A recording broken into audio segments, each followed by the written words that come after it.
Frères et sœurs, chers amis, chers pèlerins de partout, chaque dimanche, l'Église, notre Mère, en s'inspirant de la liturgie de la parole, nous offre une antienne évangélique qui colore la célébration du jour du Seigneur. Ainsi, aujourd'hui, nous avons « Ne vous effrayez pas, soyez mes témoins. Votre persévérance vous obtiendra la vie. »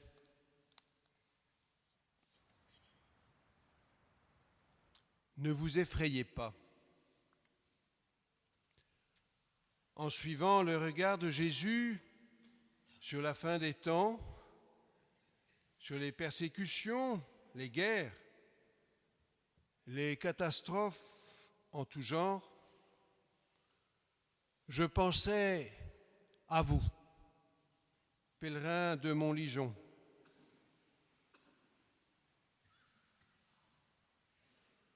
Certains d'entre vous sont marqués par la guerre ou les conséquences du terrorisme dans leur pays. Pour d'autres, c'est par les inondations ou la sécheresse qui déstabilisent notre planète en grande évolution. Mais il y a aussi ces séismes qui bouleversent nos vies, la maladie, la mort, un divorce, l'incompréhension familiale, le chômage, la vieillesse, la solitude, le suicide. Oui, que d'angoisse. Et vient souvent cette interrogation, à quoi bon vivre ?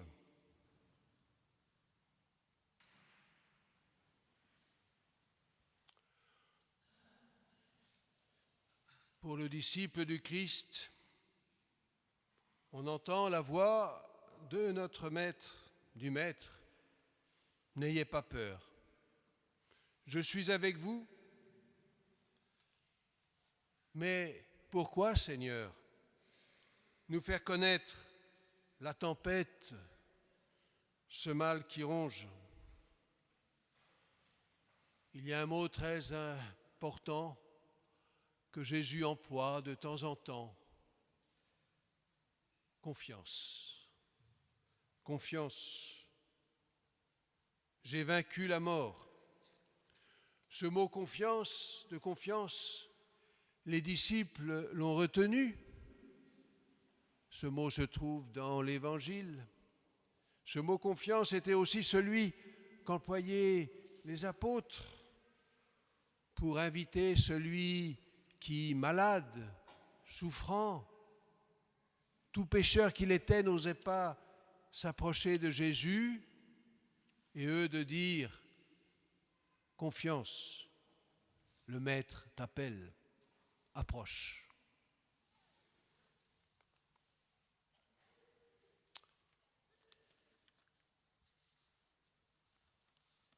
Ne vous effrayez pas, soyez mes témoins.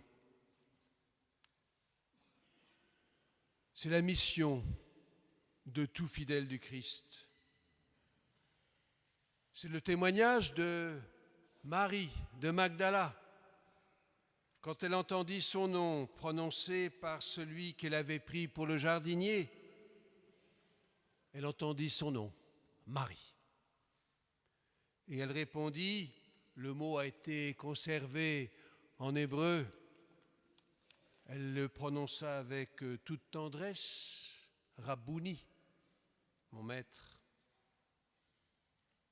C'est le témoignage des apôtres, saisis par l'Esprit Saint, au jour de la Pentecôte, cet esprit qu'ils attendaient. C'est aussi le témoignage de ceux qui vous ont fait connaître Montligeon en reprenant à leur manière la salutation du Christ ressuscité. La paix soit avec vous. Et en venant dans cette basilique, c'est bien cette paix que seul le Christ peut nous donner. Lui, le prince de la paix, que nous venons chercher, que nous implorons.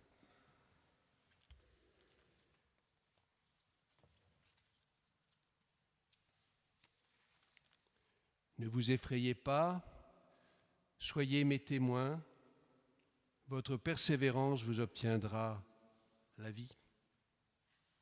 Oui, c'est par votre persévérance que vous garderez votre vie. C'est ainsi que se clôt la parole de Dieu, l'évangile que nous venons d'entendre. Mais, frères et sœurs, il y a des moments où l'on a envie, comme l'on dit, de jeter l'éponge, où le découragement nous saisissant, on en vient à dire « À quoi bon ? Dieu est sourd ». Récemment, j'ai été très marqué par un message d'une amie, d'une mère, qui avec toute sa famille, beaucoup de communautés, et celle de Montligeon, je sais aussi, a imploré le Seigneur pour la guérison de son fils Arnaud. Et dans l'un des derniers messages, elle concluait ainsi « J'ai tellement prié, nous avons tellement prié pour qu'Arnaud guérisse et il meurt. » Cri d'une mère, et nombreux sont ceux d'entre nous qui se retrouvent dans ces paroles.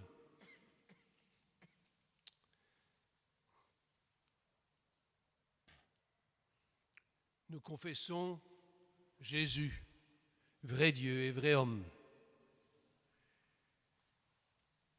Dans son humanité, il a voulu connaître la déréliction, l'abandon.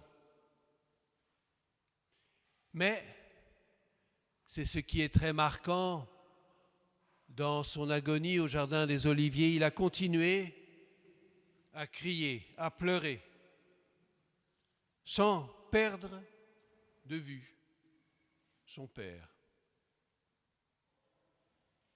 Et dans la prière qu'il nous a transmise, il nous dit de rejoindre la volonté incompréhensible à vue humaine de son Père.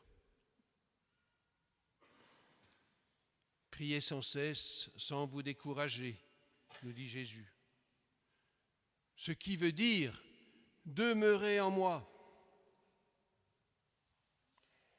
Et saint Paul nous invite à avoir les sentiments du Christ.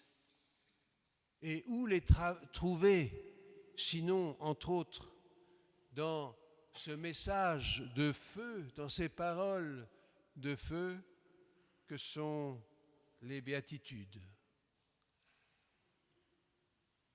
Beaucoup d'entre nous sommes ici ce matin et l'une de ces béatitudes nous touche probablement plus particulièrement.